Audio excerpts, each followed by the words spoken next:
नमस्कार दोस्तों, स्वागत है आपका एक बार फिर से ब्रेन रूट क्लासेस के अंदर। दोस्तों आज हम बात करने वाले हैं जॉन जोली की रेडियो एक्टिव थ्योरी के बारे में, जिसको थर्मल साइकिल थ्योरी भी कहा जाता है। अर्ली 20th सेंचुरी के अंदर जियोलॉजिस्ट ये समझने की कोशिश कर रहे थे कि अर्थ की सरफेस टाइम के साथ कैसे बदलती है, माउंटेन कैसे राइज करते हैं, सी कैसे बार बार एडवांस और रिट्रीट करती है, कॉन्टिनेंट्स क्यों शिफ्ट होते हैं। 1925 में आयरिश जियोलॉजिस्ट और फिजिसिस्ट जॉन जोली ने अपनी किताब surface history of the earth इसके अंदर एक बोल्ड एक्सप्लेनेशन दी। उन्होंने कहा कि अर्थ के अंदर रेडियो एक्टिव एलिमेंट से निकलने वाली हीट ही वो मेन ड्राइवर है जो क्रस्ट को बार बार एक्सपेंड और कॉन्ट्रैक्ट कराती है, और यही साइकिल माउंटेन बिल्डिंग, सी ट्रांसग्रेशन और रिग्रेशन, उसके साथ जो कॉन्टिनेंटल ड्रिफ्ट है, इन सबको एक्सप्लेन कर सकती है। जोली का जो एम था वो बिल्कुल साफ था, अर्थ की थर्मल हिस्ट्री को साइंटिफिक तरीके से समझाना और अर्लियर कॉन्ट्रैक्शन थ्योरीज की लिमिटेशन को दूर करना। उन्होंने यूरेनियम, थ्योरियम और पोटेशियम जैसे रेडियो एक्टिव मिनरल्स को इंटरनल हीट का मेन सोर्स माना। ये जो मिनरल्स हैं स्लो लेकिन जो कांस्टेंट हीट है उसको रिलीज करते हैं, और इसकी वजह से जो सबस्ट्रेटम है यानी कि क्रस्ट के नीचे की लेयर वो टाइम के साथ गर्म होती है, एक्सपेंड करती है और फिर कूल होकर जो कॉन्ट्रैक्ट करती है। और ये जो प्रोसेस है एक्सपेंशन और कॉन्ट्रैक्शन का, ये अर्थ की सरफेस पर बड़े चेंजेस को लेके आता है। अब देखते हैं ओरिजिनेटिक फोर्सेस यानी कि जो माउंटेन बिल्डिंग फोर्स हैं उनको जोली कैसे एक्सप्लेन करते हैं। जब सबस्ट्रेटम हीट एक्यूमुलेट करके एक्सपेंड करता है तो ओशन फ्लोर्स अपलिफ्ट होते हैं और सी जो है कॉन्टिनेंटल मार्जिन पर एडवांस करती हैं, जिसकी वजह से कोस्टल प्लेन्स डूब जाते हैं और जियोसिंक्लाइंस यानी कि जो लॉन्ग सब्सिडाइंग ट्रफ्स होते हैं वो डेवलप होते हैं, जहां पे थिक सेडिमेंट्स जो है डिपॉजिट होते रहते हैं। और बाद में जब हीट लॉस जो है प्रोडक्शन से ज्यादा हो जाता है, उस टाइम पे सबस्ट्रेटम जो है वो कूल होकर श्रिंक करता है, और इस वजह से अर्थ का जो क्रस्ट है वो कंप्रेस करता है, और यही कंप्रेशन उन जियोसिंक्लिनल सेडिमेंट्स को फोल्ड और अपलिफ्ट करके मेजर माउंटेन रेंजेस जैसे कि रॉकीज और एंडीज इनको बना देता है। तो इस तरीके से एक लॉन्ग थर्मल साइकिल के अंदर पहले सी जो है वो ट्रांसग्रेस करता है और उसके बाद सी जो है वो रिग्रेस करती है, यानी कि जब समुद्र का पानी अपनी नॉर्मल कोस्ट लाइन से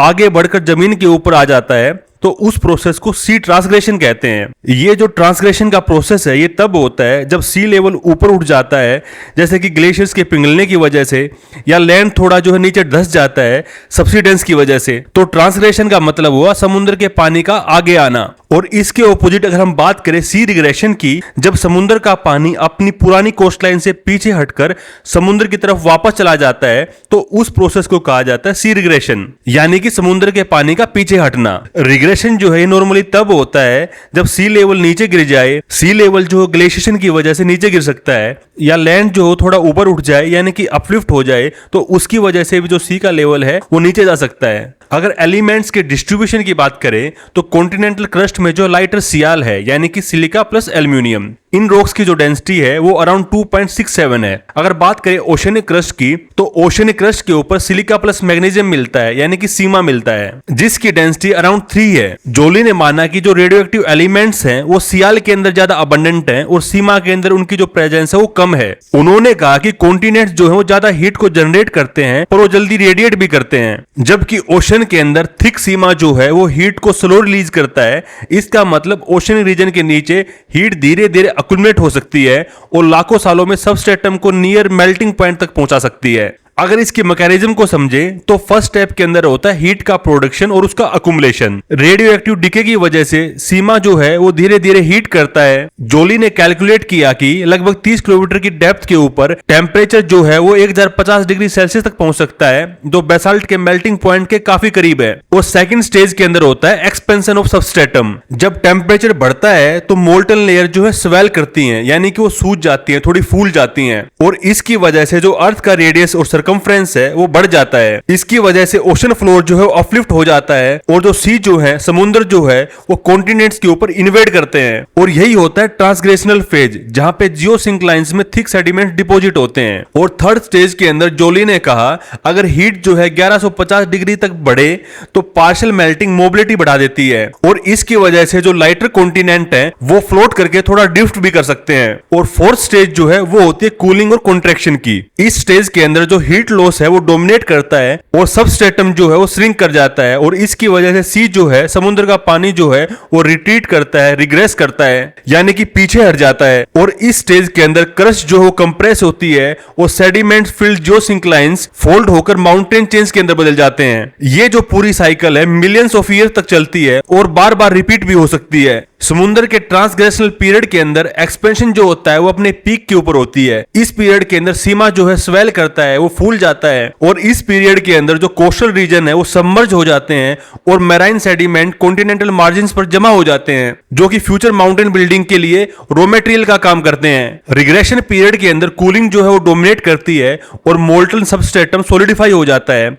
सी लेवल जो है वो पीछे हटता है, वो फॉल करता है और वही सेडिमेंट अपलिफ्ट होकर फोल्डेड माउंटेन्स बनाते हैं और इसके बाद अर्थ जो है वो एक शांत फेज के अंदर चली जाती है। जब तक अगली थर्मल साइकिल स्टार्ट नहीं होती तब तक अर्थ जो है वो शांत बनी रहती है, वो क्वाइट बनी रहती है। दोस्तों एक और इंटरेस्टिंग बात है, जोली ने कॉन्टिनेंटल ड्रिफ्ट को जो है इस प्रोसेस से जोड़ा। उनका कहना था कि कॉन्टिनेंट जो है लाइटर होने के कारण मोल्टन सीमा पर फ्लोट करते हैं और जब सबस्ट्रेटम में हीटिंग कूलिंग साइकिल चलती है तो कॉन्टिनेंट धीरे धीरे वेस्टवर्ड स्लाइड कर सकते हैं। जोली ने टाइडल फोर्सेस और अर्थ की जो रोटेशन है इनको सेकेंडरी पुश माना, पर उनके अकॉर्डिंग मेन जो ड्राइवर था वो radio active heating and cooling ही थी। अगर बात करें थ्योरी की स्ट्रेंथ्स की तो ये जो थ्योरी थी अपने टाइम के हिसाब से काफी इंप्रेसिव थी।